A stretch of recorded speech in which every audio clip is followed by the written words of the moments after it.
Ya son las 8:05 así que vamos a ir empezando, ¿vale? Bueno, bienvenidos y bienvenidas a la segunda edición de Pin of Science Zamora, que estamos muy orgullosas de que se pueda llevar a cabo por segundo año consecutivo.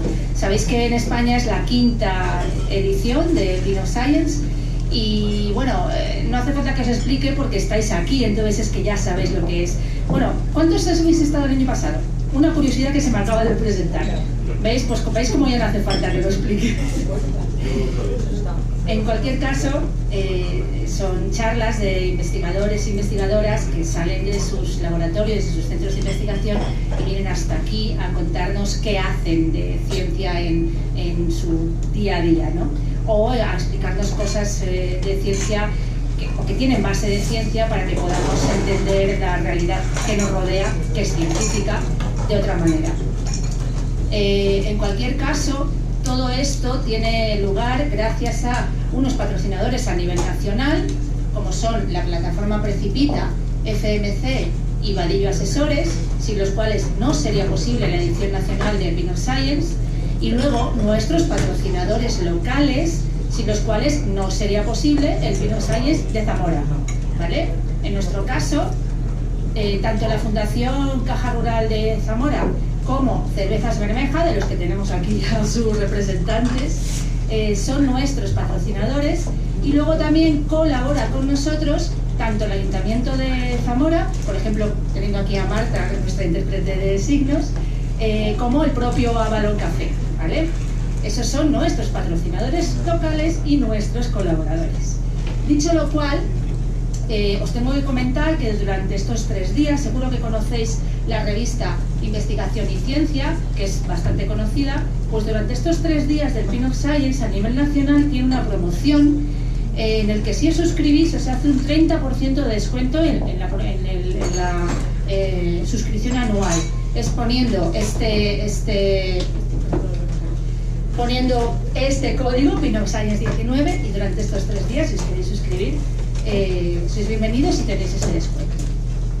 Además, hay un reto Hunted, que es un sorteo de un pack de libros y de merchandising de nuestros patrocinadores nacionales. Hay que descargarse una aplicación y participar subiendo una foto de las charlas. Si queréis más detalles, pues en hunted.com/reto/pin19es, pues los tenéis. Esto lo volveré a repetir al final, o sea que si a alguien no le ha quedado claro, al final del día de la tarde de hoy lo volveremos a repetir. Por primera vez hay merchandising a nivel nacional, ¿vale? Casualmente, y ha sido casualidad, el diseño de las camisetas de Zamora es el mismo que el diseño nacional. Nosotros habíamos escogido este modelo porque nos molaba un montón y luego a nivel nacional pues escogieron el mismo. Entonces, aquí luego os lo explico, vamos a hacer sorteos en el pequeño descanso que hay, vamos a hacer un Kahoot, luego os explicaré cuál es la dinámica y dependiendo de cuánto hayáis estado de atentos a las charlas, pues podéis ganar una camiseta. Y si no la ganáis, siempre podéis acudir a la página de Nabla y comprarla. Hay camisetas de chico, de chica y también hay una tote, ¿vale? Son el merchandising oficial. Dicho lo cual, bueno, ya os he adelantado antes que en el descanso, lo del descanso os explico la dinámica en el descanso, ¿vale? Dicho lo cual, os presento a nuestra primera ponente que dice que no se parece nada a la foto, y es verdad, ahora vais a comprobar que no, que es Ana Cuevas, y me voy a coger la chuleta. Ana es licenciada y doctorada en filosofía por la Universidad del País Vasco. Como cualquier investigador que se precie, ya ha hecho estancias de investigación en universidades de Finlandia, de los Estados Unidos, de Holanda y de Chile. Ha dirigido varios proyectos de investigación en el ámbito de los estudios sociales sobre ciencia y tecnología. Es especialista en cultura tecnológica.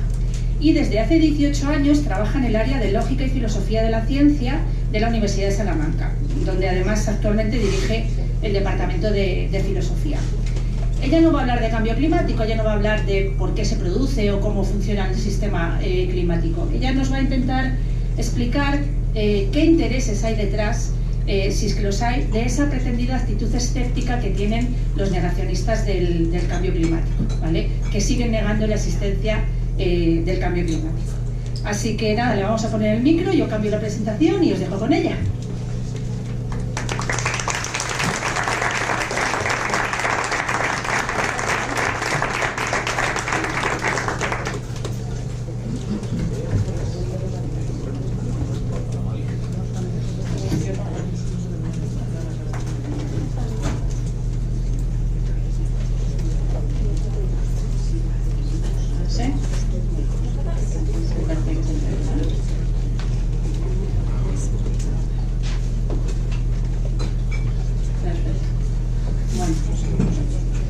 Pues muchas gracias a todos, gracias sobre todo a las organizadoras por invitarme hoy aquí. La verdad es que he dado conferencias y charlas en sitios raros, pero con un público con una caña, confieso que nunca.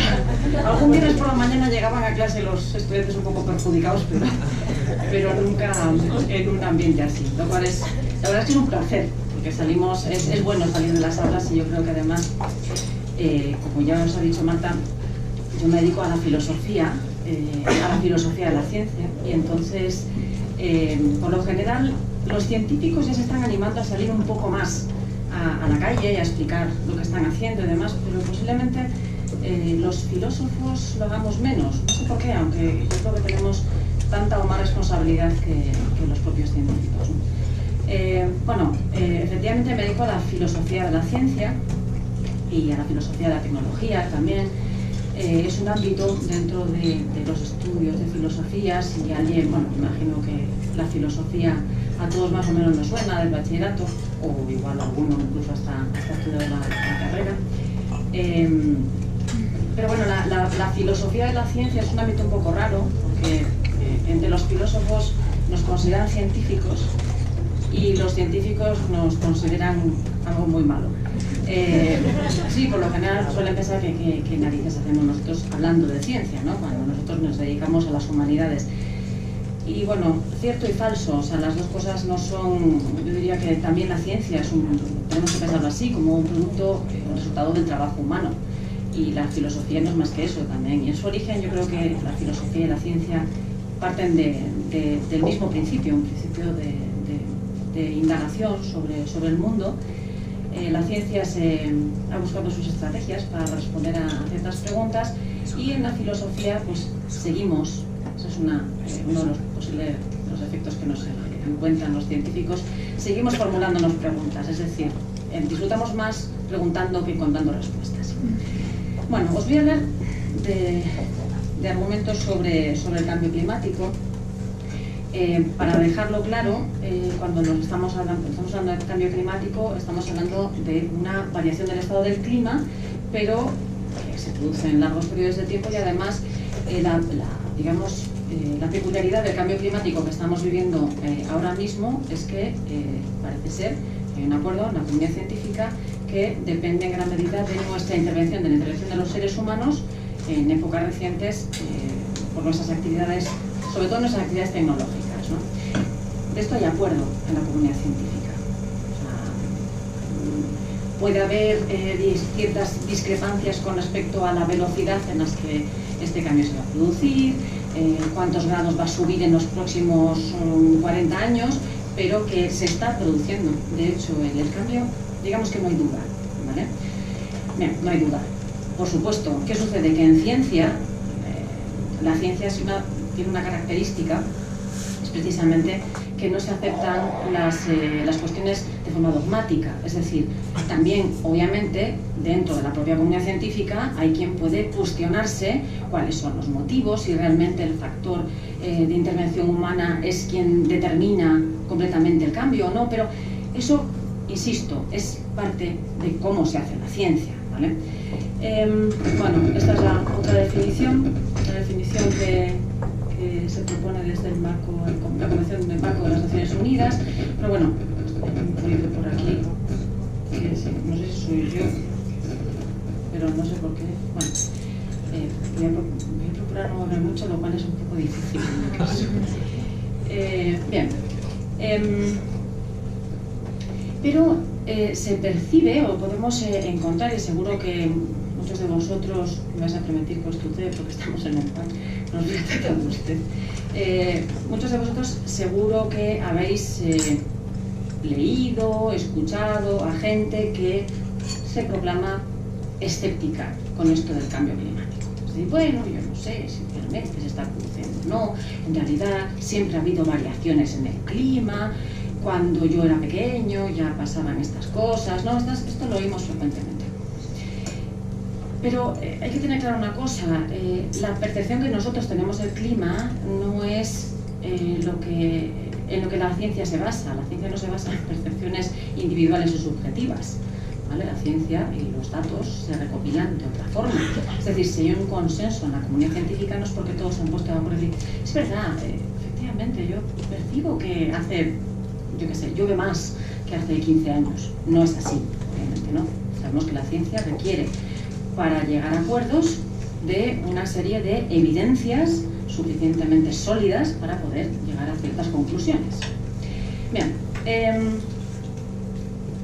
los que se autoproclaman escépticos, y ahora os explicaré que esto no es escepticismo, que es otra cosa, los que se autoproclaman escépticos dicen, bueno, yo creo que este cambio no se está produciendo, cosa que es osado, ¿no? A mí me parece que es un poco osado afirmar yo creo que un cambio climático no se está produciendo. O sea, hay que tener valor, por no decir otra cosa, ¿no?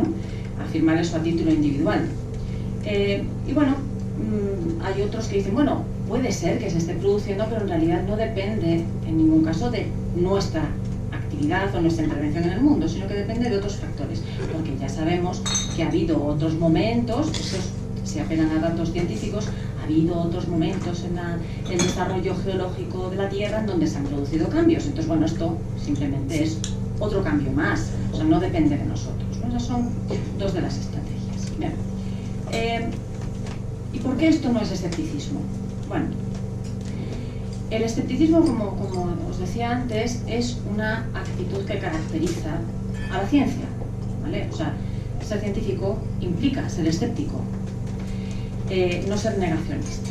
Negar la evidencia es algo muy diferente a ser escéptico. Es decir, si se nos presentan un conjunto de datos o de evidencias, negarlas, es decir, rechazar esas evidencias, implica una actitud muy diferente de la del escéptico. El escéptico lo que hace es poner siempre en tela de juicio incluso sus propias creencias. Y un negacionista no pone en tela de juicio sus creencias, parte de una negación.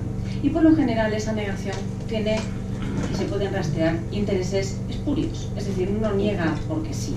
Generalmente, una de las primeras reacciones que a mí me provocan a gente que dice, no, los científicos también tienen sus intereses afirmando el cambio climático. Pienso, ¿será que conocen a pocos científicos? Porque por lo general no suelen tener acciones en grandes multinacionales, no sé, paneles solares.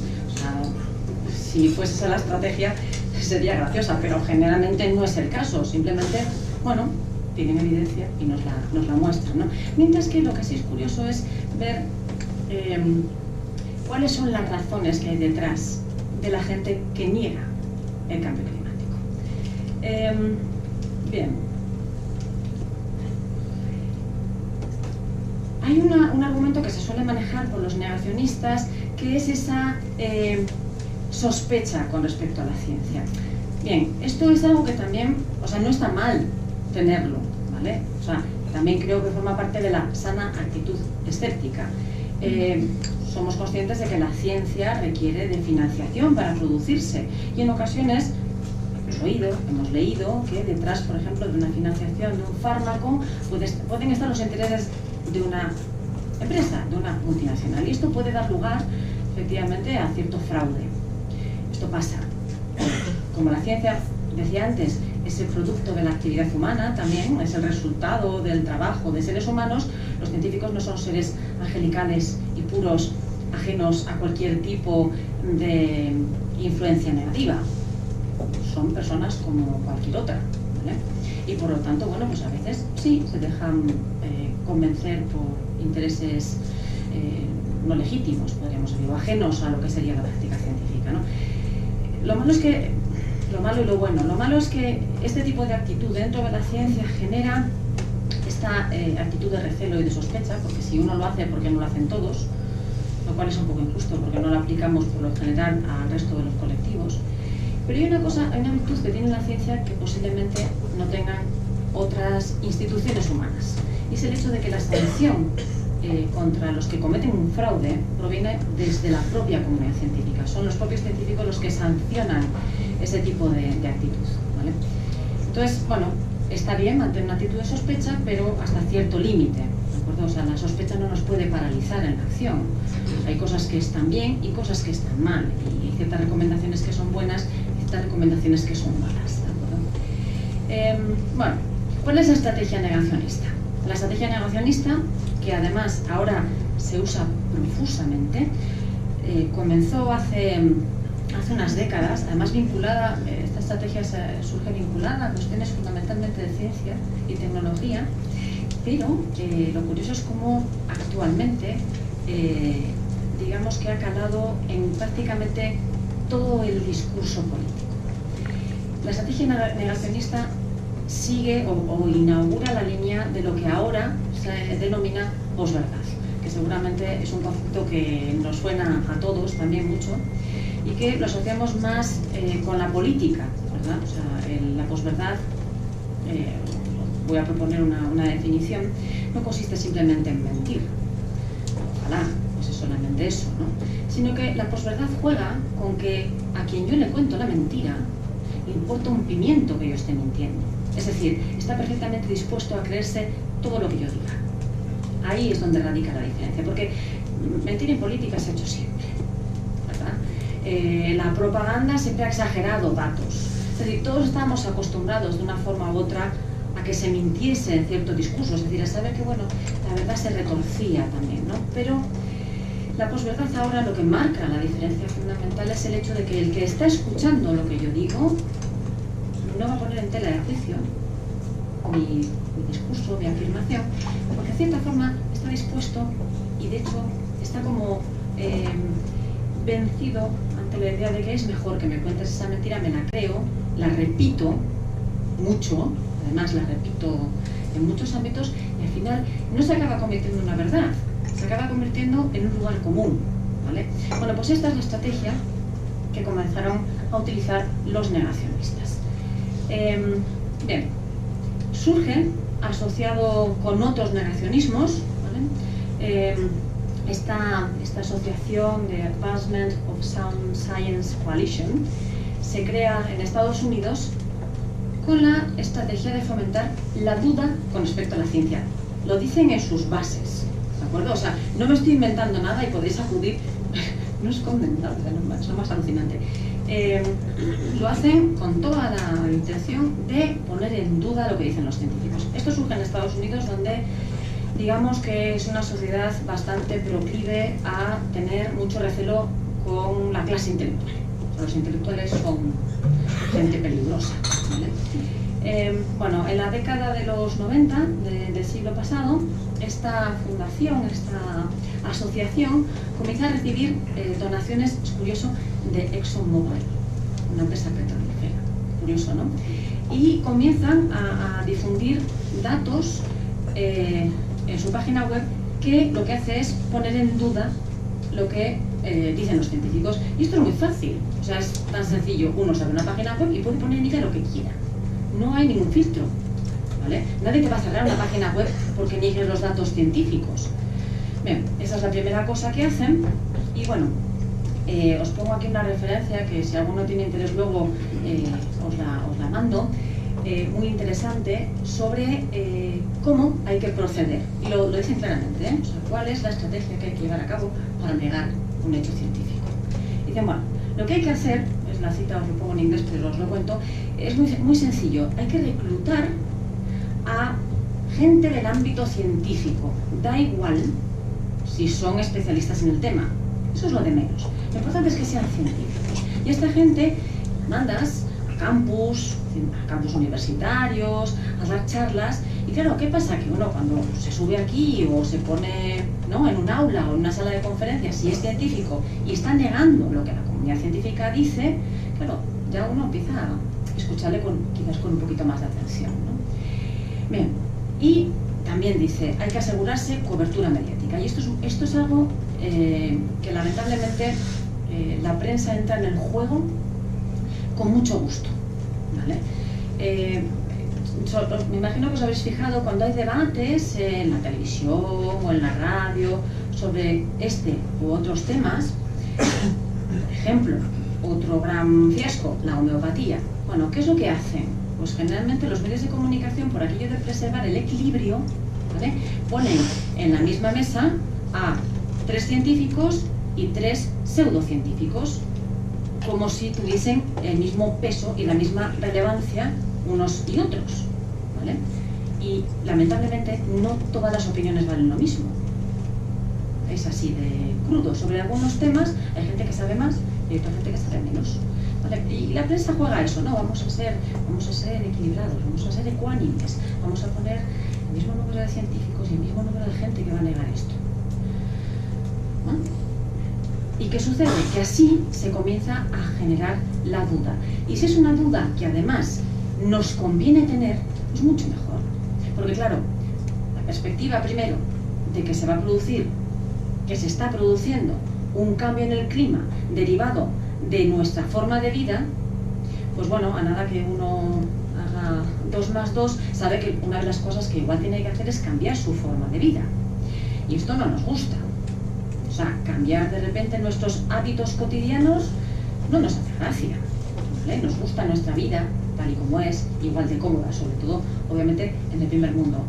En otros sitios igual hace menos gracia, ¿no? Porque además son los que reciben las consecuencias también negativas. Bueno, entonces, bueno, se juega a esto, se juega a cuento una mentira, que es una mentira que tú te quieres creer porque te conviene, ¿vale? Bueno, este señor, el Frank Luntz, es un tipo muy listo y se dedica a asesorar generalmente al Partido Republicano en Estados Unidos, que, bueno, no es que sean escépticos porque sí, no es que sean negacionistas porque sí, todos sabemos que hay un montón de intereses económicos detrás, ¿no?, generalmente de los grandes partidos políticos y de las grandes campañas en Estados Unidos. Bueno, y siguiendo esa estrategia, él, bueno, pues dice qué es lo que hay que hacer, ¿vale?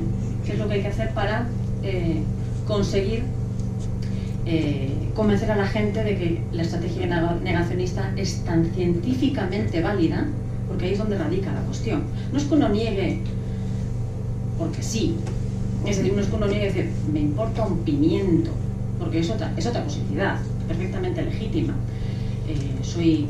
Voy a decir un palabra filosófico, soy nihilista, me da todo igual y si peta el mundo después de que yo me muera, pues ya, cuidado. Que es una actitud fea, oralmente, pero es una actitud, pero no es el caso, ¿vale? O sea, no juegan a eso, juegan a que en realidad los científicos también tienen sus motivos y sus motivos espurios por lo general. Bien, tienen diferentes estrategias de negación.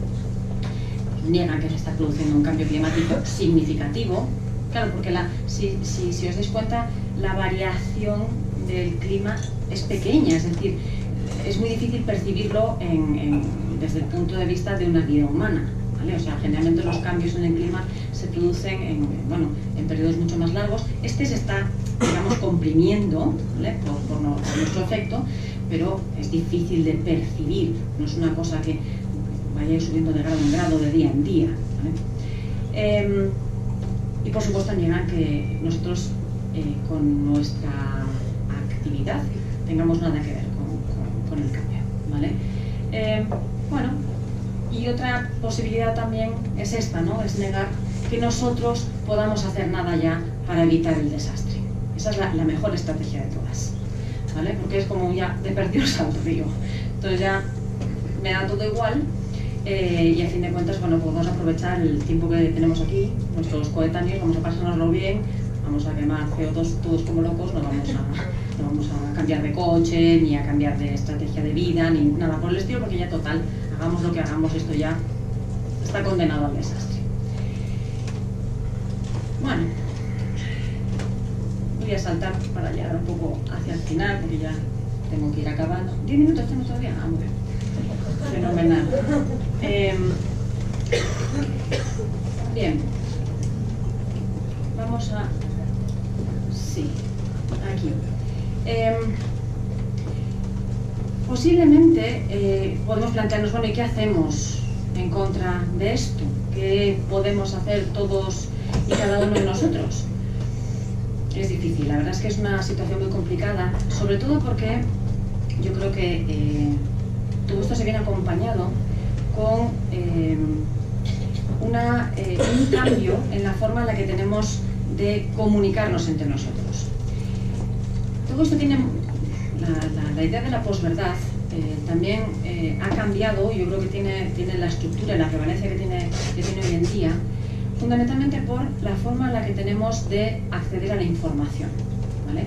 Hace 15 años, si uno quería informarse acerca de algo, ¿a qué acudía?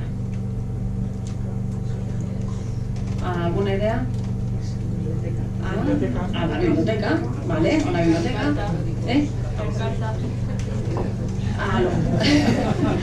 cartas, ¿vale? ¿Qué más? A los periódicos. Sí, ¿no? Periódicos. Bien. Claro, los periódicos sabemos que también han sufrido un proceso de transformación brutal en los últimos años. O sea, ¿cuántos de vosotros todavía lee el periódico en la prensa en papel? Vale, voy a pasar. ¿Cuántos de vosotros compráis el periódico en papel? Una persona de todo este montón de gente, y todo este montón de gente asumo que tenéis interés por las cosas, porque si no, no me estáis escuchando una tarde de lunes a mí. Es decir, sois personas que ya tienen cierto interés y aún así solamente una persona. Pero ¿cuántas personas de aquí leen la prensa a diario? Casi todos. Bueno, efectivamente, ¿qué es la prensa? O sea, ¿qué consideraríamos que es la prensa? ¿Cómo nos informamos ahora? Bueno, efectivamente sigue habiendo prensa digital, porque está la prensa digital, está la radio, igual mucha gente aquí escucha en la radio ha subido bastante, curioso, ¿no?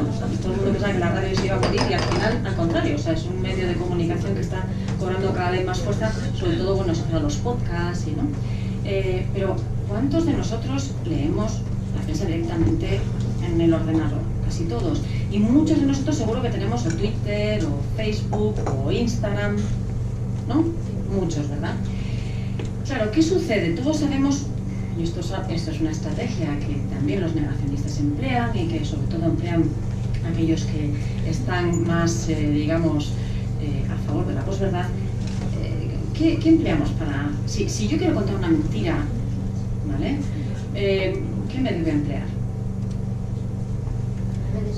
Las redes sociales. ¿Por qué? Porque tengo un público que habitualmente me sigue y que, bueno, sí, vale, si ponéis alguna tontería en Twitter, pues seguramente vais a tener un montón de reacción y tal, pero, a ver, no en vano, Donald Trump utiliza como principal medio de comunicación, ¿qué?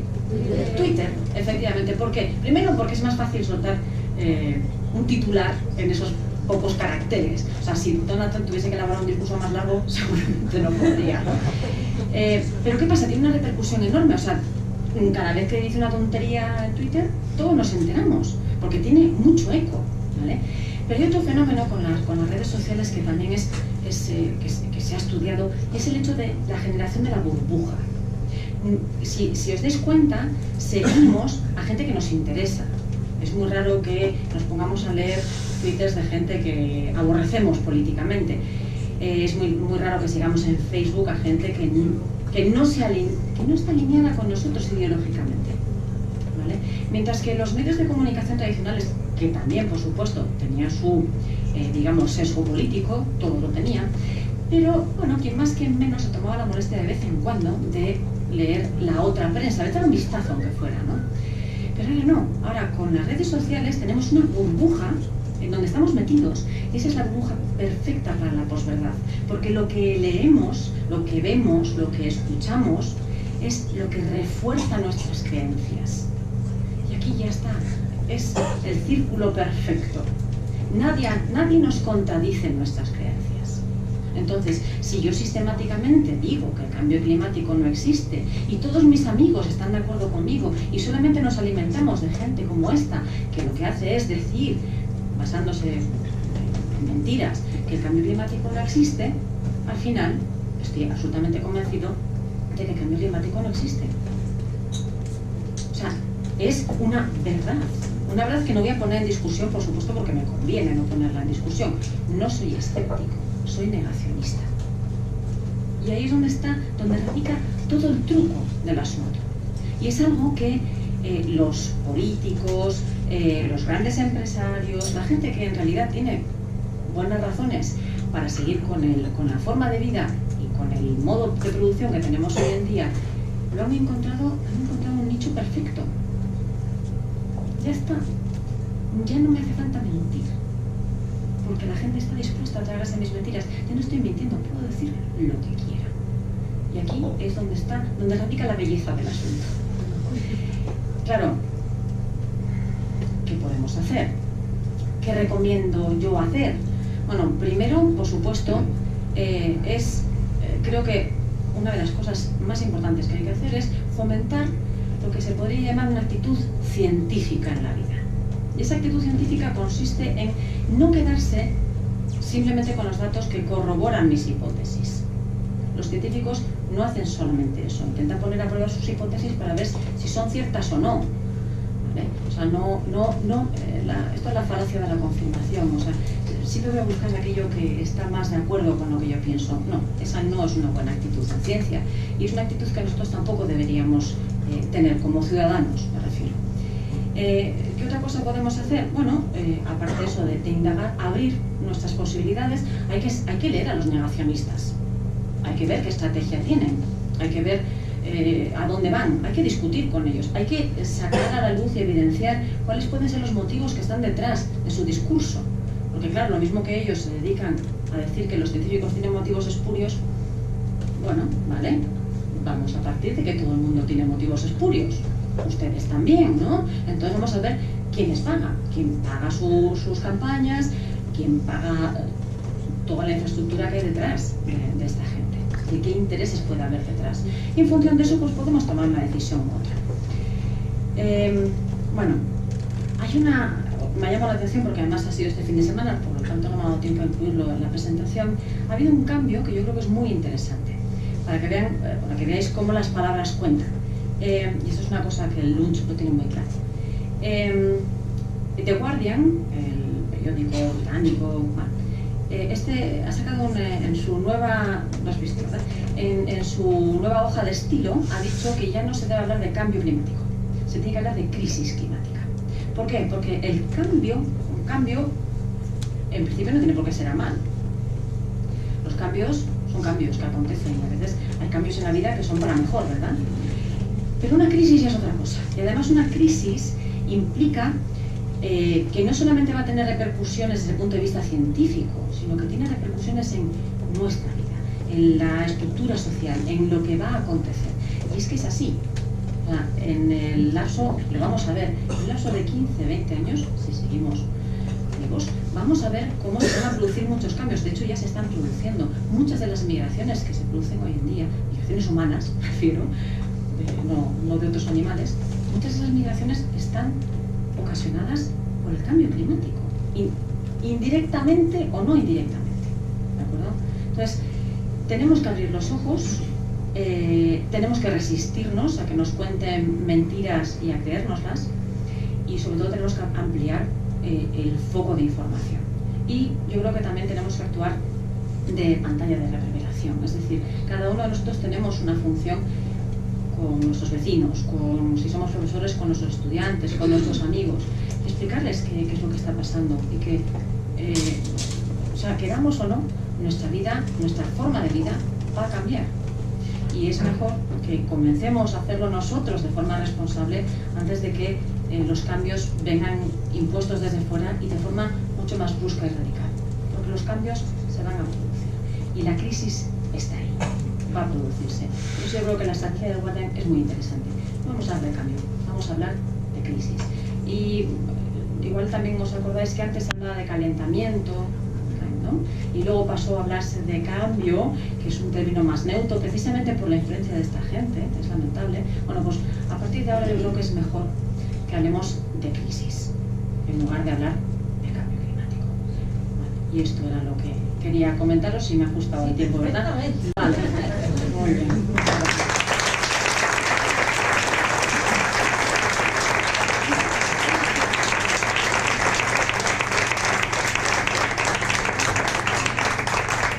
¿Preguntas? ¿Alguna pregunta? Vale. Yo te quería preguntar porque me parece que la estrategia que ellos siguen de, digamos, propaganda o algo así, vale, tiene cosas malas, pero tiene una cosa muy buena, que es que llega mucha gente. No sé si es por la amabilidad que usa o... no sé, parece que utilizan un lenguaje mucho más cercano a la gente. Mi pregunta es, ¿no crees que la ciencia debería utilizar un lenguaje similar y dejarse un poco de ser el líder, digamos, intelectual que quiere llevarse a la gente porque tiene siempre la razón? ¿No crees que deberían utilizar un lenguaje más cercano a la gente? ¿No crees que hay un poco de fallo en eso? Sí, la verdad es que sí. El problema con la divulgación científica. A ver, tú si a un científico le preguntas, ¿está usted seguro al 100% de que se está produciendo un cambio climático? Te va a decir no. Ningún científico, o sea, ni el que está más absolutamente convencido te puede decir sí, al 100% esto va a acontecer. ¿Por qué? Porque sabemos que en ciencia hay un margen de error. Esto es así. Entonces ahí ya la fastidiamos, ¿no? Porque claro, nos guiamos a esa posibilidad de que no. ¿Por qué? Porque, como decía antes, asumir el cambio, asumir que esto está pasando, supone que yo tengo que cambiar mi forma de vida, ¿no? Pero efectivamente, bueno, yo creo que las cosas están cambiando poco a poco y cada vez hay más científicos que sí se animan a hacer eso, en este terreno como en cualquier otro. Pero a ellos les cuesta mucho. O sea, yo que trabajo también en cosas estas de difusión de la ciencia, de divulgación científica, a veces es un dolor tratar con ellos porque dicen, ya, es que eso que se ha escrito aquí no es exactamente lo que yo quiero decir. Y esto ya, pero exactamente lo que tú quieres decir implica tener 5 años de carrera y 4 de doctorado. Entonces, como no puede ser así, hay que traducirlo en un lenguaje que la gente pueda entenderlo. Pero claro, ellos dicen, ya, pero cuando lo traduces a ese lenguaje ya no es ciencia. Y yo creo que hay que cometer un error. O sea, creo que hay que hacer el ejercicio también de saber contar las cosas. Sin asustar, sino contarlas como son. Hay algunos que lo hacen bien, ¿eh? O sea, yo tengo compañeros en la Universidad de Salamanca, científicos que son muy buenos haciendo esto. Lo que pasa es que, bueno, insisto, a la gente a veces no le gusta escuchar la verdad. ¿Crees que hay recorrido para 15 o 20 años, teniendo en cuenta la emergencia energética y el crecimiento exponencial de la población? O sea, es decir, si todavía estamos a tiempo. Sí, que sí hay tanto tiempo. Y otra cosa, ¿me puedo referir a una concentración que hay este viernes 24 sobre Actuemos ya contra el cambio climático y que queremos queremos que Zamora sea la provincia donde se produzca la mayor concentración de jóvenes en relación a su población? Y esto vamos a entregar a los alumnos una carta de la tierra, como si fuera la madre, a cada alumno. Si queréis alguno después, pues doy alguno. Qué bueno. Estas son las iniciativas que hay que poner en marcha, sin duda. Además la gente joven parece que exista, o sea, parece que se ve una reacción, ¿no? O sea, en los últimos meses casi una reacción por parte de la ciudadanía más joven, que se dan cuenta de, es que claro, ya cuando uno tiene una cierta edad podemos pensar, bueno, pues que vete, ¿no? Ya que vamos. Claro, sí, exactamente, total. ¿Para qué voy a cambiar, no? A lo mejor me queda en el convento, pero claro, es una actitud tremendamente egoísta. Desde la filosofía hay una idea que me gusta mucho, que es la responsabilidad transgeneracional. O sea, que es una cosa que generalmente no se maneja. O sea, pensamos que somos responsables con nuestros coetáneos, soy responsable con mis amigos, con mis vecinos. No, también soy responsable con las generaciones que están por venir. O sea, también es mi responsabilidad. O sea, tengo que asumir que mis acciones van a repercutir a la gente que va a venir. Si creo que todavía estamos a tiempo, a ver, desde el punto de vista científico, sí. Ahora, si me preguntas si hay voluntad política para que esto cambie, te diría que no. Lamentablemente no. Porque la política es cortoplacista. Entonces, tener que tomar iniciativas ahora para algo que va a acontecer en los próximos 5, 10, 20, 30 años, hay que ser muy responsable. Sobre todo por eso, porque van a ser medidas impopulares. Ya se ha visto, o sea, pensad en las reacciones que ha habido en Francia, por ejemplo, con los chalecos amarillos, por querer subir los impuestos. Esto es algo que un político tiene que tener capacidad de aguantar. Y esto solamente se aguanta si hay una coalición, es decir, si todos los partidos se pusieran de acuerdo, ¿vale? Es decir, bueno, aquí hay que hacer algo, hay que ser responsables todos y cada uno de nosotros, entonces esta es una medida que se va a tomar por consenso. ¿Os imagináis algo así? Yo no. Y yo creo que es la única solución. Es decir, que vamos a tomar medidas posiblemente cuando ya sea tarde. No igual muy tarde, pero bueno, lo de invertir en cohetes a Marte no es una mala idea del todo. Yo percibo una tendencia actual del negacionismo, que yo creo que es hasta fatalismo, pero que tiene una clara relación con las ideologías políticas. Yo creo que se identifica mucho el negacionismo con los populismos que tenemos últimamente, por ejemplo, Estados Unidos y Europa, muchos países de Europa. Yo pregunto, ¿las ideas políticas tienen relación también con el posicionamiento del negacionismo? Pues no sé si las ideas o las ideologías... Las ideologías. Sí, a ver, es verdad que se asocia generalmente a actitudes más conservadoras o más radicalmente conservadoras.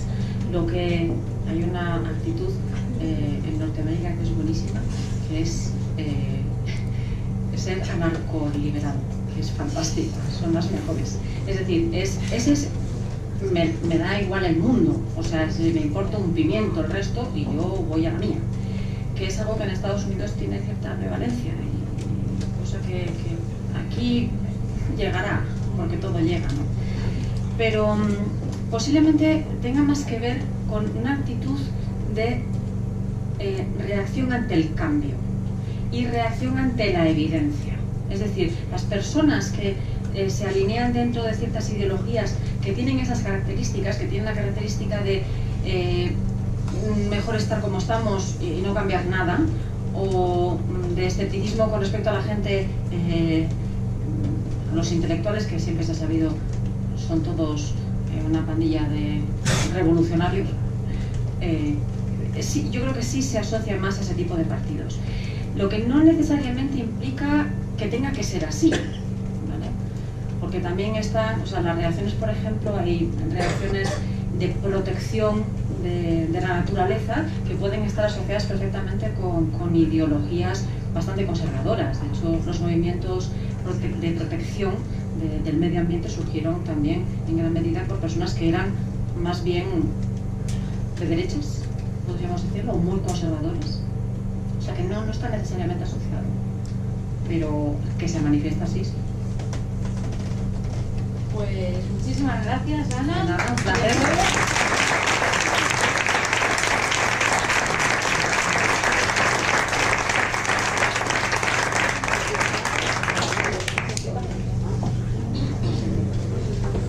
Bueno, ahora vamos a hacer un pequeño descanso. El que quiera puede no hacerme a mí ningún caso y el que quiera pues puede participar en el Kahoot. Ahora os explico. ¿Queréis participar o no? Sí, okay, vale.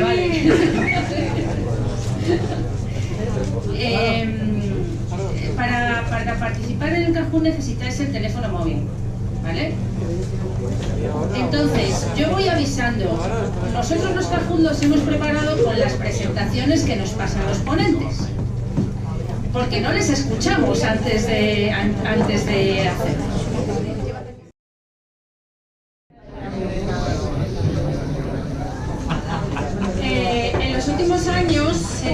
como CSI, el Cuerpo del Delito, Bols, Dexter y demás, han popularizado todo lo que tiene que ver con la figura del forense. Es verdad que estas series lo que han hecho es desmitificar las ciencias forenses, pero también han hecho que nosotros nos creamos que por ver unas cuantas series de este género, pues ya sabemos perfectamente cómo son los forenses y cómo trabajan. Pero no es verdad, porque no deja de ser ficción y los guionistas lo que hacen es usar topicazos y utilizan todo tipo de licencias creativas. Y hoy tenemos la suerte de tener aquí a una forense de verdad, ¿vale? Que no tiene nada que ver con la gótica de Navy, ni tiene nada que ver con la antropóloga estirada esta de Bones, ¿vale? Es una persona de verdad, de carne y hueso, como todos nosotros.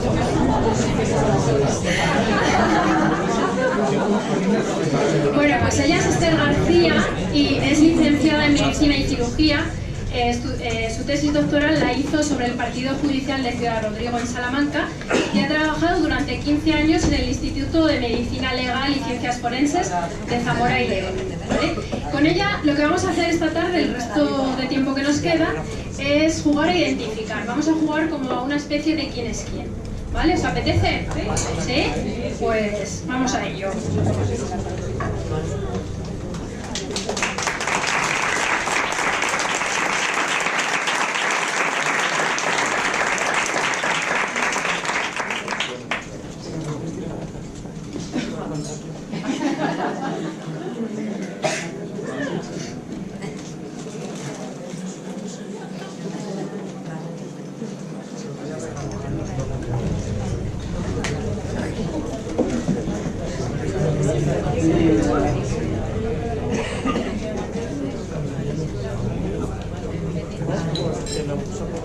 Bueno,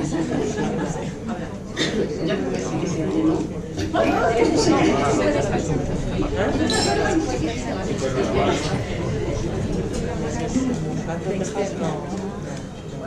¿Me engancho? Sí, con la diadema. Espérate, a ver. Sí, con la diadema. Ahora. Eso sí,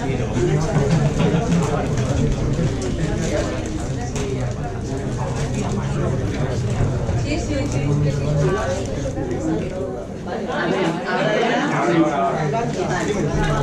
No sé si se me oye, ¿sí? Bueno, pues nada, muchas gracias sobre todo a Silvia y a Marta por contar conmigo para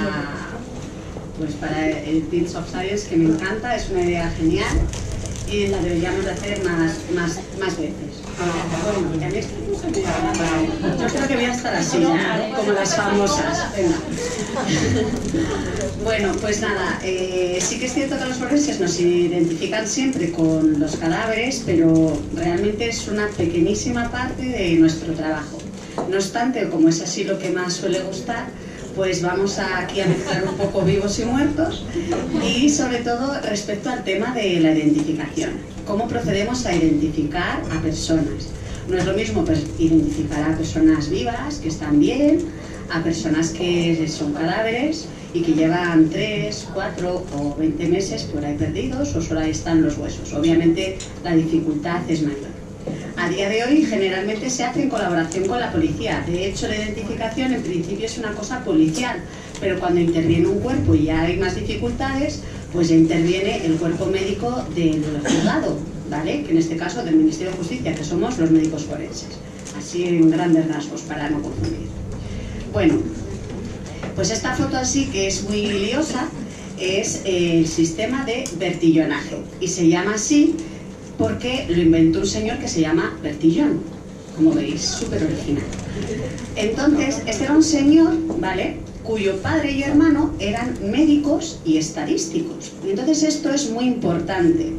Y el motivo es porque este señor se dedicó a trabajar en la policía y se dio cuenta que había delincuentes, gente mala, que reincidía en sus crímenes. Y entonces, para demostrar que reincidían, se inventó o elaboró un sistema de fotografías y de medidas para poder identificar a cada una de las personas.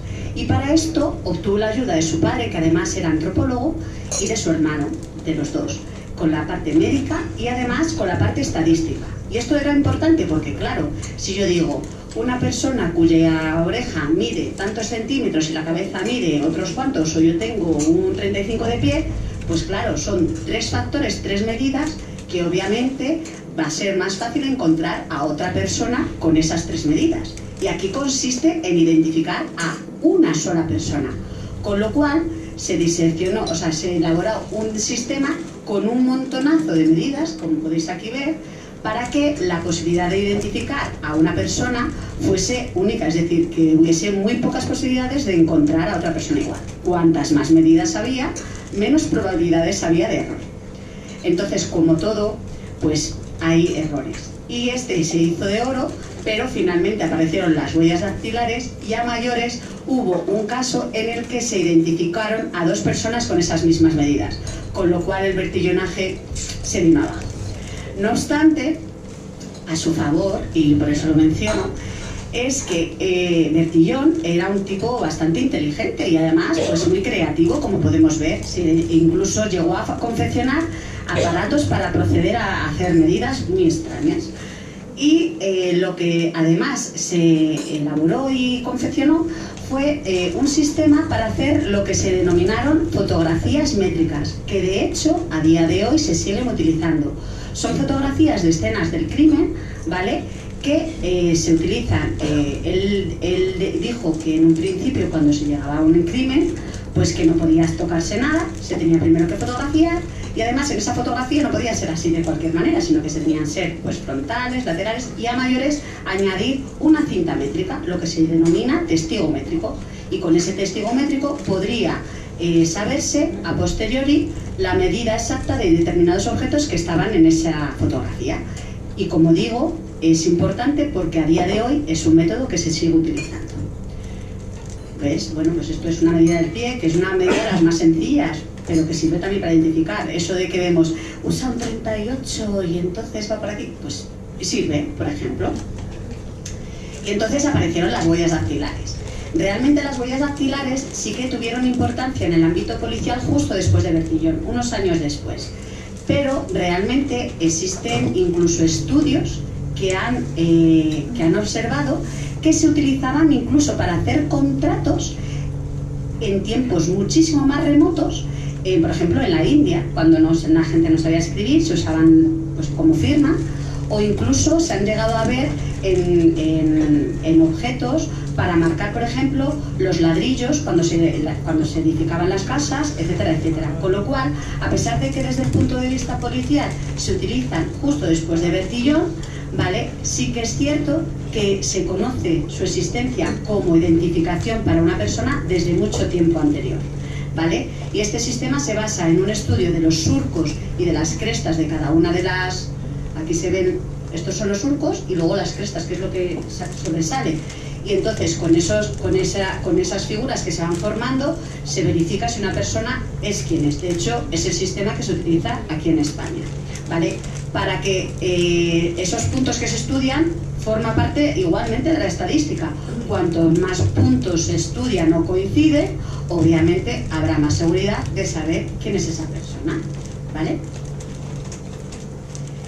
Pero aparte de eso, hay otras muchísimas cosas que nos hacen saber quién es quién. Por ejemplo, de hecho, hay una ciencia que se llama quiloscopia, que consiste en el estudio de las huellas de los labios. O sea, Marilyn Monroe cuando tiraba besos, ya aquí está todo estudiado, ¿vale? E incluso, no sé si llegasteis a oír, hace no mucho tiempo se consiguió capturar a un ladronzuelo, ¿vale?, porque había dejado la huella de su oreja en una ventana. Entonces, las orejas también dejan unas marcas porque estos surcos y estos dibujos de cada oreja también son únicos.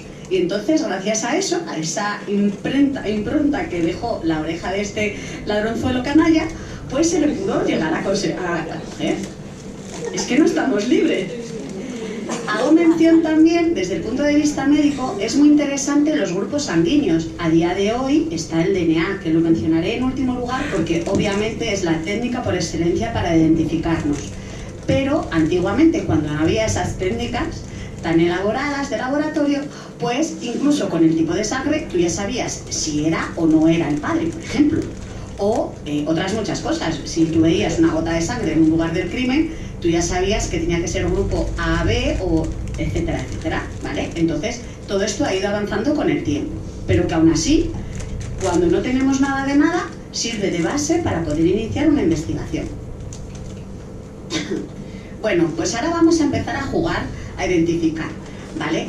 Como todos los premios se los han llevado con las preguntas de mi compañera Ana, pues a mí eso me ha parecido muy mal y entonces, yo lo digo, entonces yo he traído unos palotes de estos de toda la vida y entonces quien vaya adivinando pues se gana un palote. ¿Los hay?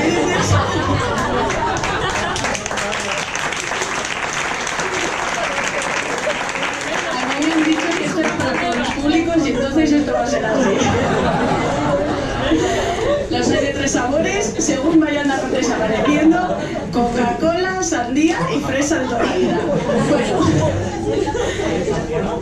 Bueno, que luego el que gane va eligiendo, ya ahí ya no entro. Bueno, vale, esto es muy fácil. Nos pueden identificar por el color de los ojos. Color de ojos violeta, por favor. Bueno, es que aquí veo yo que hay un poco de caos porque no hay orden. No hay orden. Hay que levantar la mano. A ver, yo he visto esta, la única que la ha levantado, lo siento. No serás Tania, ¿verdad? Porque te has llevado los...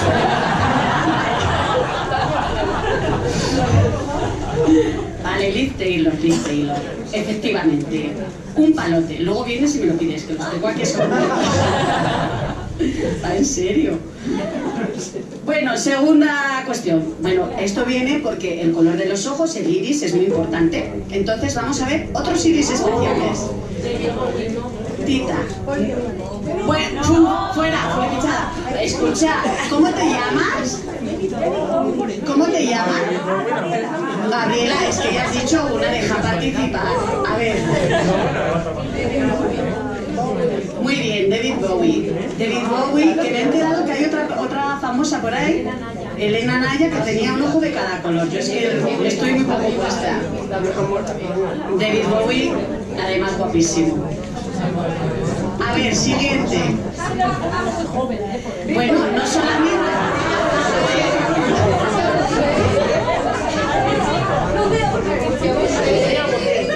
Lucía Bosé, como veis, no solamente el color de los ojos, el color del pelo. Yo he puesto aquí uno muy llamativo para que fuera más fácil, porque pensaba que os iba a costar más, pero sois muy listos. Bueno, a ver, ella tiene el palote. A ver, es que... ¿Quién es? No sabemos, pero sabes que está aquí, ¿no? Efectivamente, es que aquí todos podemos participar.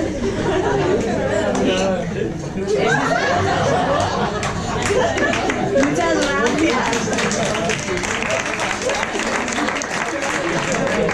Vale, como veis, todos tenemos algo que nos puede hacer identificables. Luego voy a hacer la pregunta del palote y medio. Vale, esto es rojo total. Palote. Es que es mi madre que le dije, vete algo así llamativo y te pongo. Esto viene porque las vestimentas que llevamos muchas veces nos encontramos huesos con vestimentas y se identifica a esa persona precisamente por lo que llevaba puesto, porque cuando desaparece alguien se indica qué es lo que llevaba puesto, etcétera, etcétera. Si tiene marcas, pero un esqueleto no tiene ya no suele tener marcas. Entonces lo que solemos ver, por ejemplo, son las ropas, ¿vale? Entonces, por ejemplo, las ropas son importantes porque además tampoco se las comen los animales. Entonces, pues suelen quedar bastante bien conservadas.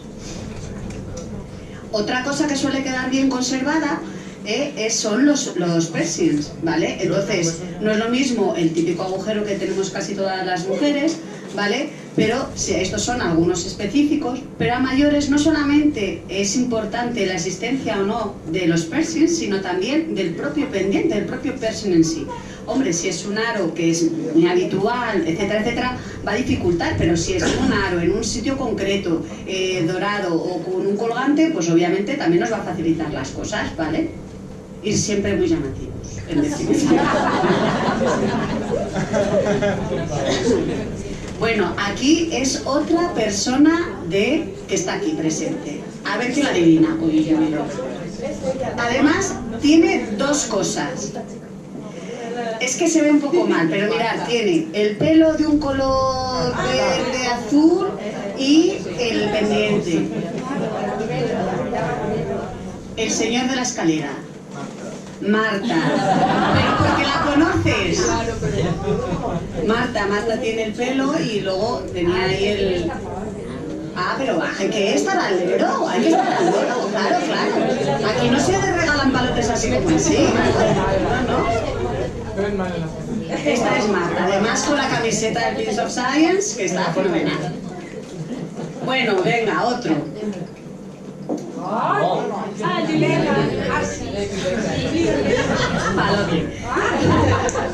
Angelina Jolie y sus múltiples tatuajes. Os puedo decir que los tatuajes, muchas veces hay muchos que se repiten, el de amor de madre, o soy Pepito, pero os puedo asegurar que nos ayudan muchísimo. De hecho, hemos tenido recientemente en la mesa 2 personas por accidente de tráfico, estaban totalmente irreconocibles, y ha sido gracias a los tatuajes, porque además hubo un vuelco, se mezclaron ahí en el coche, y de hecho cuando nos llegaron a la mesa ni siquiera la Guardia Civil sabía quién era quién, porque otras veces sí vienen identificados, pero en este caso era muy difícil. Y fue gracias al tatuaje que ponía me llamo Pepe o algo así, que se pudo llegar a la identificación, pero es que si no realmente es un problemón el poder saber quién es quién y qué lugar ocupa en el vehículo, etcétera, etcétera, ¿de acuerdo? Bueno, pues esa Angelina Jolie. Y bueno, esta es otra persona presente en el bar. Esta además también tiene doble, el tatuaje y el pelo de color. Pero solamente lo dicen los que están cerca, es que eso tampoco no sé. Pero efectivamente. Muchas gracias por participar, los que me han dejado hacer la foto, que deberían decir, esta está loca. Pues un poco sí, pero bueno. Esto es un marcapasos, ¿vale? Un dispositivo que se pone en el corazón, ¿vale? Estos marcapasos tienen un número de serie que identifica a la persona que lleva ese aparato. Habitualmente hay muchas veces que la persona, obviamente lo lleva puesto, porque si no difícilmente, pero el documento con ese número de serie hay un registro en el hospital, y a mayores hay un documento que tiene el propio paciente. En algunas ocasiones hemos tenido que llegar a utilizar este tipo de identificación, es decir, utilizar un número de serie de un aparato electrónico que está en el cuerpo, ¿vale?, para poder identificar a esa persona o asegurarnos que es ella, porque hay veces que la toma de huellas dactilares no es posible cuando pasa mucho tiempo o depende del estado de conservación del cadáver, ¿vale? O por ejemplo si es un quemado, pues entonces no se puede sacar huellas dactilares fácilmente, y entonces bueno, hay que acudir a otros medios, como puede ser este. Otro medio que está muy interesante son las prótesis intracorporales. En este caso, bueno, he puesto una prótesis de cadera, pero es válida cualquiera, incluso un cerclaje, por ejemplo, en la rótula, o un cerclaje en esternón, cualquier cicatriz, etcétera, etcétera. En este caso hay muchas personas que desaparecen, no sé si lo sabéis, personas mayores que se desorientan, y generalmente lo bueno que tiene es que generalmente tienen este tipo de prótesis. Entonces, si la familia sabe, o a través de las historiales médicos sabemos que tienen ciertas pues, prótesis o ciertas enfermedades o cerclajes, pues eso, cuando se produce el hallazgo del cuerpo es importante. De hecho, generalmente cuando se produce ese hallazgo, los huesos no suelen estar juntos, suelen estar dispersos. Ha habido un caso aquí que gracias a un error se pudo encontrar un cuerpo que llevaba desaparecido bastante tiempo, ya estaba totalmente esclavizado, y era porque unos señores iban a buscar setas o castañas y empezaron, uy, claro, era otoño, castañas, decían, uy, pues si hay una bola de Navidad. ¿Qué bola de Navidad? Pues es que era la cabeza de la prótesis que brillaba, claro. Y gracias a eso se puede encontrar el resto del cadáver. O sea, que fue un cadáver que lleva muchísimo tiempo desaparecido y gracias a eso se pudo llegar no solamente a encontrar, sino a identificar. Pues más tornillos y más placas. Y luego también amputaciones o cosas específicas del cuerpo de cada una persona. Entonces, si tú conoces a una persona que por ciertas razones, bien sean médicas o bien sean innatas, no tiene una mano, no tiene un pie, y fallece, desaparece, y tú te encuentras un cadáver que resulta que le falta, pues obviamente también te va a ayudar. Yo me acuerdo de los primeros muertos que tuve fue un fallecido ahogado y llevaba desaparecido 3 o 6 meses. Y claro, cuando vemos el cuerpo, yo veo que llega mi compañero y dice, uy, este es fulano. Y digo, ¿qué sabes? Pues esto no se ve nada. Y me dice, no, porque es que resulta que era manco y no sé qué, no sé cuántos. Y efectivamente, es que era manco. Y le faltaba. Y entonces, claro, porque yo en esos tiempos era muy joven. Y no sabía. Ahora ya sí. No, pero bueno, forma parte, es importante para poder proceder a una identificación. Y esto es un caso que tuvimos aquí en Zamora, ¿vale? Y viene en relación a que con los dientes y los trabajos dentales también se puede llegar a una identificación. No solamente porque me falta un diente, sino también las caries, el trabajo que se realiza, el material con el que se realiza, ¿vale? Las anotaciones de los dentistas por eso son importantes, porque gracias a ellas muchas veces podemos saber qué tenemos en las muelas y en qué lugar, porque a lo mejor todos tenemos empastes, pero el empaste en esta muela de aquí arriba y en esta de aquí abajo, una de no sé cuántos y otra de no sé qué, pues ya es más difícil, se complica más, entonces nos personaliza aún más.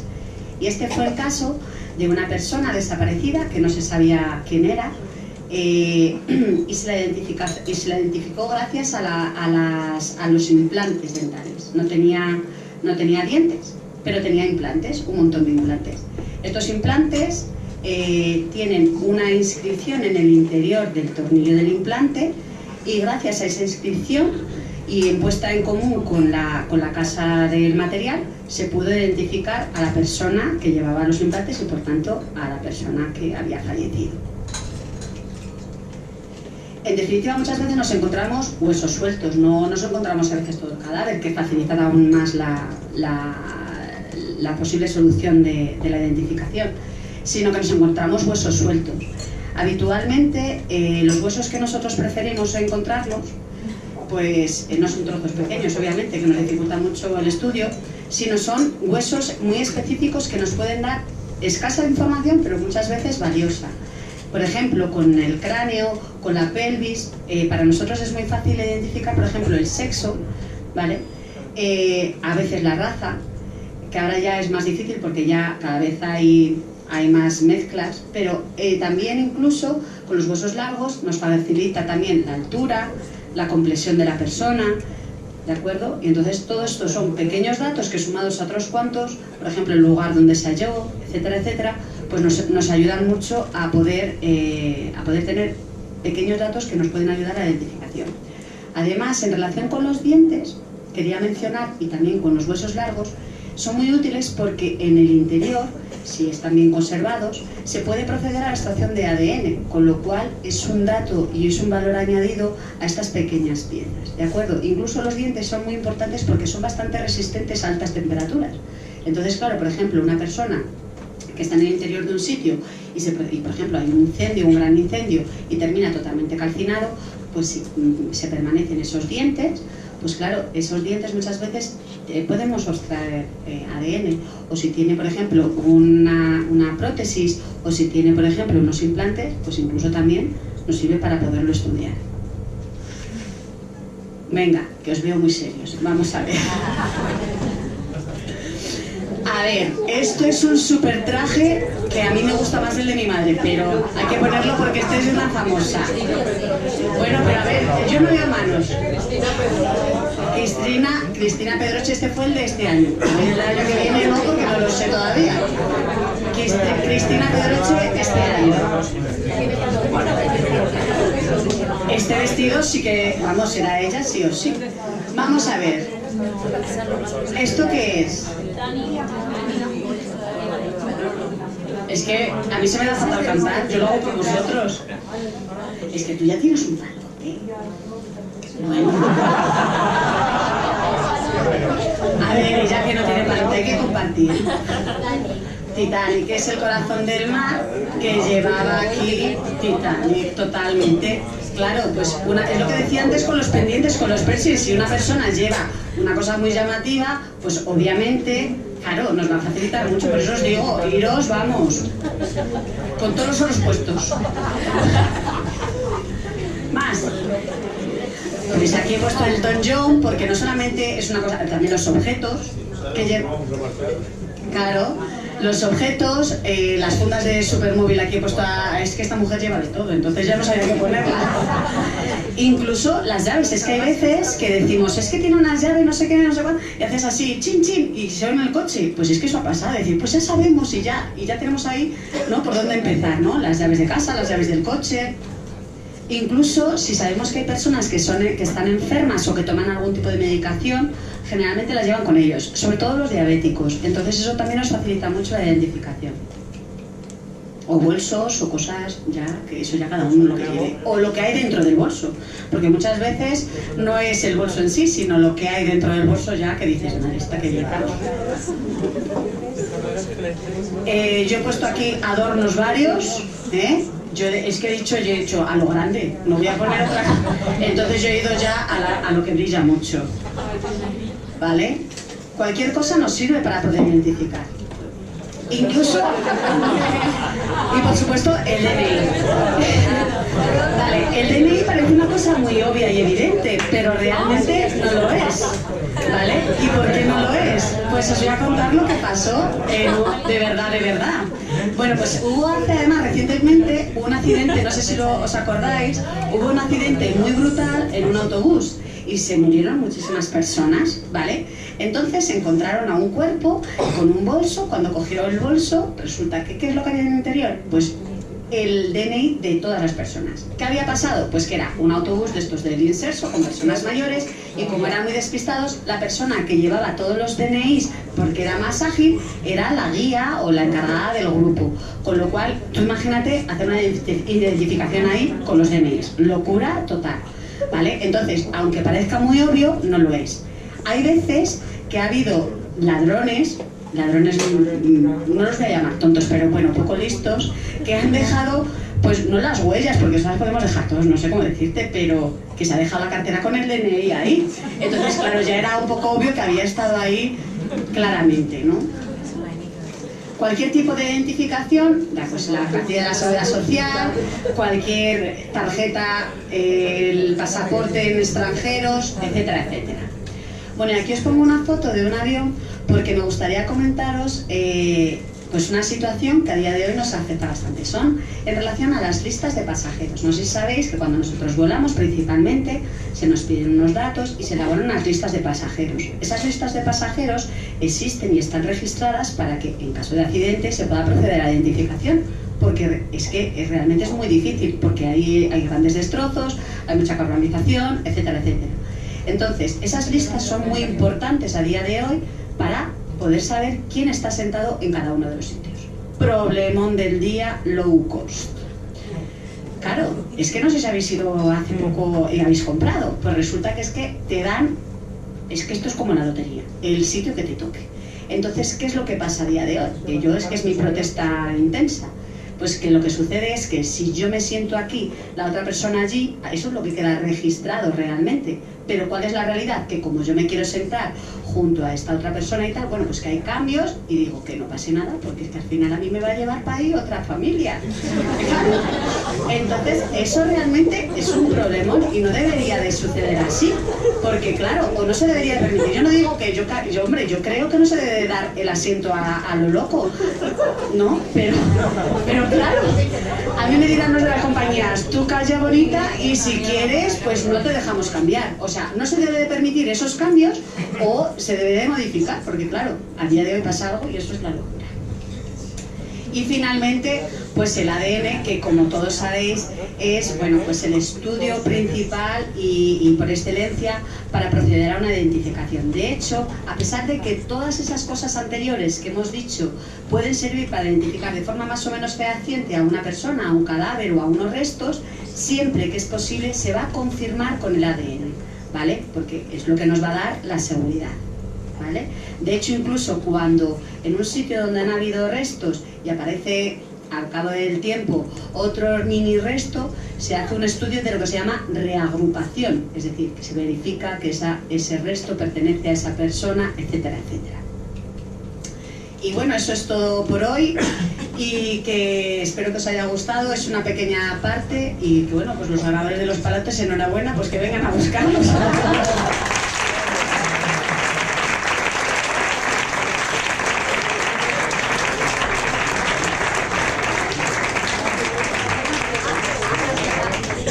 No tenéis, lo dejo todo clarísimo.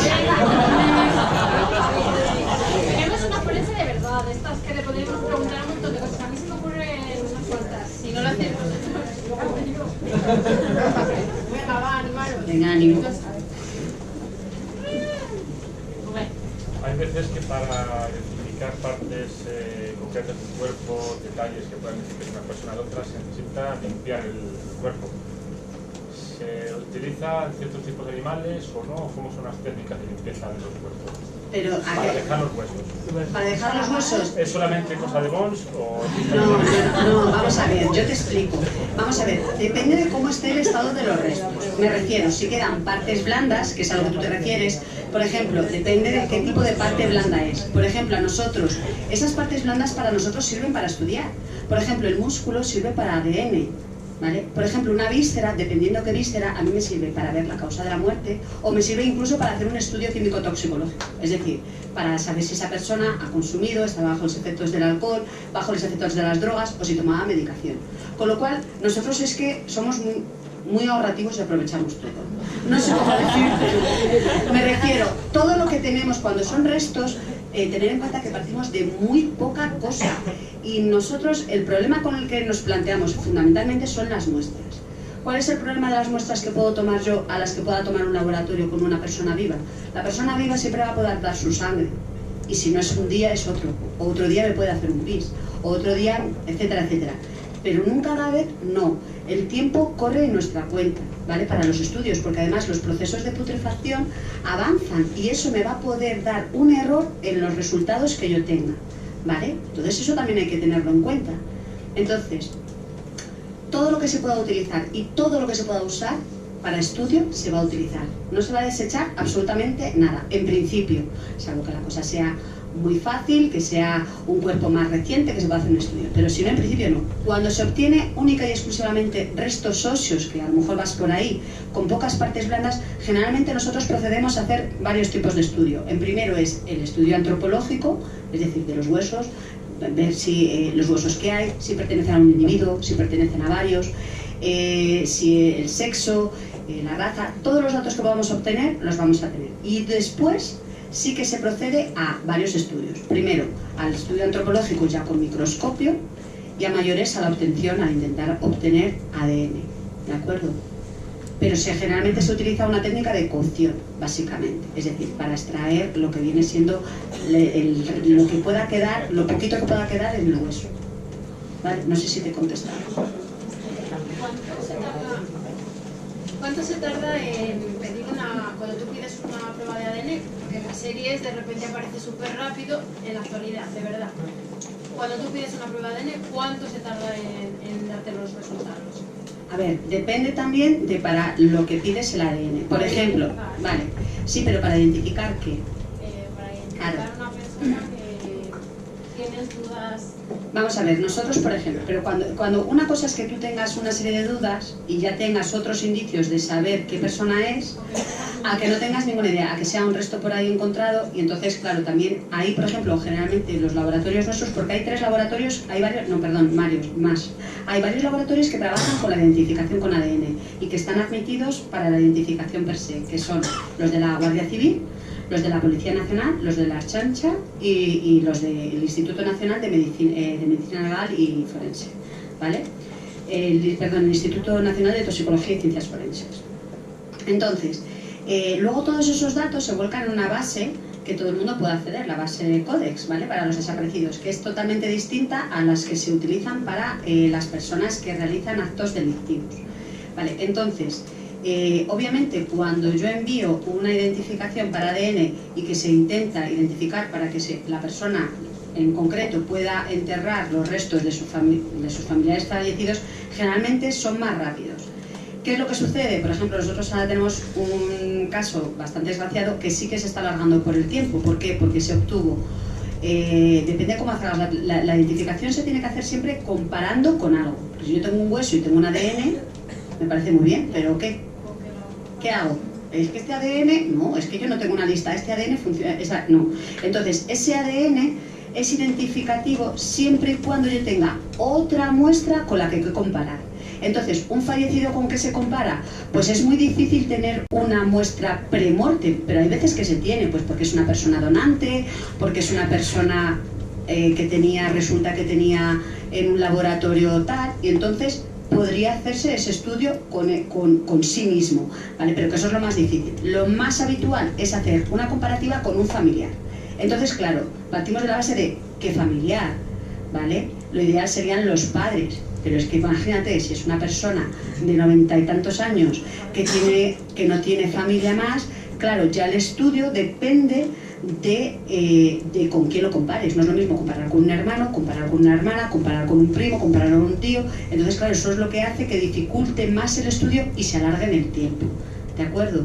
Entonces, por ejemplo, nosotros tenemos ahí un caso un poquito más complicado que sí está alargando en el tiempo precisamente por ese tipo de motivos, por circunstancias que ya no dependen de nosotros. Pero si no, ese tipo de estudios suelen ser bastante rápidos para que las personas puedan enterrar a sus familiares que llevan mucho tiempo. No, hombre, días no. Ah, del estudio. Eso es pues una semana, 10 días. Y que eso es poco, porque habitualmente hay algunos estudios que se alargan meses, o sea, 1 mes, 2 meses, porque ten en cuenta que son laboratorios que tienen que tener una serie de certificados y una serie de garantías, ¿vale? Para que yo te entregue a ti un cuerpo, o para que tú digas, no, es que este señor resulta que es que es el que ha entrado en esta casa y es el que ha matado a... ¿Me entiendes? Entonces eso, como si tienen unas garantías y son muy pocos laboratorios en toda España y son, por desgracia, muchos casos, pues claro, tienen ahí un poquito de atraso, están atascaetes. Pero bueno, merece la pena porque luego tú tienes ahí una fiabilidad pues bastante consistente.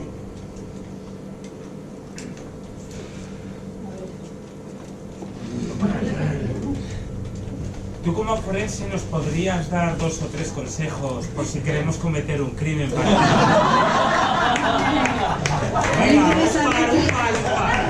Sí, te voy a decir, ha salido un artículo que me encanta y que se llama La conciencia del homicida. Y yo diciendo, ¿qué conciencia va a tener ahí un tío asesino? Pues no, se trata precisamente de que las personas, como tú,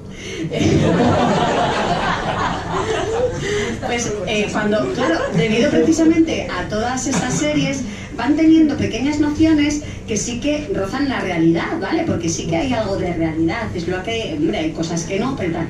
Entonces, lo que estamos viendo es que los crímenes son cada vez más difíciles de poderlos pues solventar, pero tenemos una semana. Entonces, claro, si te lo digo todo, luego te tendría que matar. Claro, pero yo... Bueno, luego todo se puede hablar, pero es que te hacía fatal. Es que luego vienen los compañeros y me dicen, ¿pero qué has hecho, hija? Me dejas un poco mal. Pero yo te voy a decir la verdad.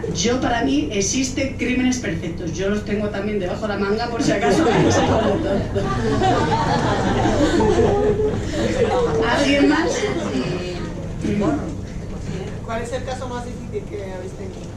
El caso que te he explicado de los implantes fue muy difícil porque no teníamos nada que obtener, y de hecho fue un estudio pionero, salió un artículo en una revista científica y la verdad es que fue para mí fue muy satisfactorio pero fue agotador, porque es que estuvimos, no solo yo, porque ahí intervenimos un equipo multidisciplinar, en el que interviene la policía, en el que intervinieron otras personas de fuera que nos ayudaron, y realmente fue muy tedioso. Yo me acuerdo que me tenía que ir de vacaciones, me fui de vacaciones con el teléfono, con el móvil, con el portátil, fue un caos. Estuvimos una semana colgados literalmente del teléfono, moviendo hilos, pero luego realmente fue muy satisfactorio porque se pudo solventar, pero fue agotador y fue muy difícil. Tuvimos que darle muchas vueltas al asunto, la verdad. No es que fuera difícil, porque todos los asuntos pueden complicarse, pero sí que es cierto que fue un poco un reto, la verdad es que sí. ¿No se puede buscar, o sea, mirando el ADN, conocer los rasgos de la persona Vamos a ver, se sabe que hay determinados alelos que indican cómo va a ser la persona, algunos rasgos y tal, pero es que eso a día de hoy no está, porque es lo que te vuelvo a decir. A mí de qué me sirve saber de que esa persona era morena, era no sé qué, cuando yo lo único que tengo son huesos. Porque es que además el color del pelo es muy relativo, porque tú a lo mejor tienes el color castaño, pero tú lo has teñido de verde. Entonces, claro, partimos de la base que todo se puede cambiar, ¿de acuerdo? Entonces eso a día de hoy, pues por desgracia no tenemos un carnet de identidad genético.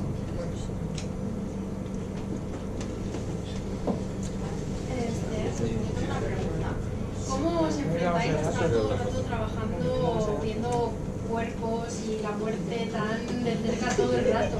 Es que no es así, es lo que os he dicho al principio. Para nosotros el cadáver supone menos de una tercera parte de nuestro trabajo, aunque os parezca increíble.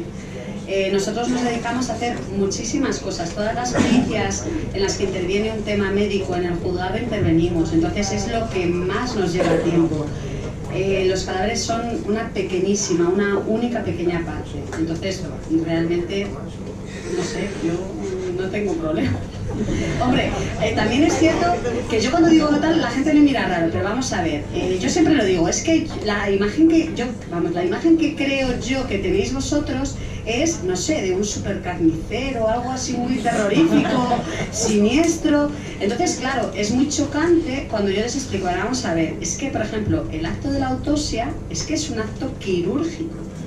Entonces, yo no cojo y digo, pues ahora te voy a abrir así, porque sí, hoy tengo el día así. No, hay una técnica, y las técnicas que existen son unas técnicas específicas precisamente para dañar menos al cuerpo, para que se le pueda velar. O sea, que son unas técnicas éticamente, no sé, aprobadas para que, precisamente para preservar el respeto al cadáver.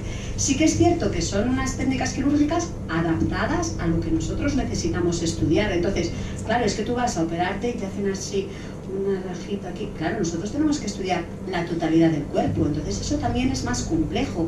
Está también el hecho de que las muestras son finitas para nosotros, el tiempo que corre a nuestra contra, que un cuerpo reciente, entre comillas, no es lo mismo que un cuerpo después de un montón de meses. Entonces, claro, eso nos complica más y complica la técnica, pero realmente una autopsia es una técnica quirúrgica en sí, no es que me voy yo aquí a... no. Entonces es una cosa muy arreglada desde el punto de vista médico. Y por eso yo creo que nosotros lo vemos desde un punto de vista científico y médico, no Bones, ni el carnicero de Milwaukee.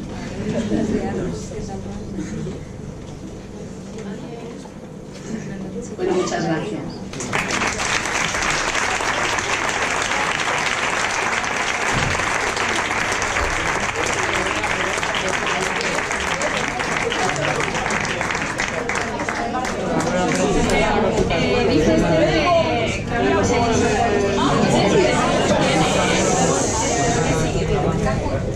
Pues nada, os tenemos que recordar que si queréis suscribiros a Investigación y Ciencia durante estos 3 días del festival, podéis hacerlo con un 30% de descuento con este código promocional. Vale, y nosotras nos lo hemos pasado súper bien esta tarde aquí con vosotros, nos hemos reído de todo, ¿verdad? Pero queremos saber cómo os lo habéis pasado vosotros, queremos saber qué cambiaríais, qué mejoraríais, qué es lo que más os ha gustado. Para ello necesitáis utilizar ese código QR o o ese link o os lo podemos dar en papel de toda la vida, ¿vale? Es muy importante vuestra opinión para que podamos volver a hacer el Byte of Science en Zamora.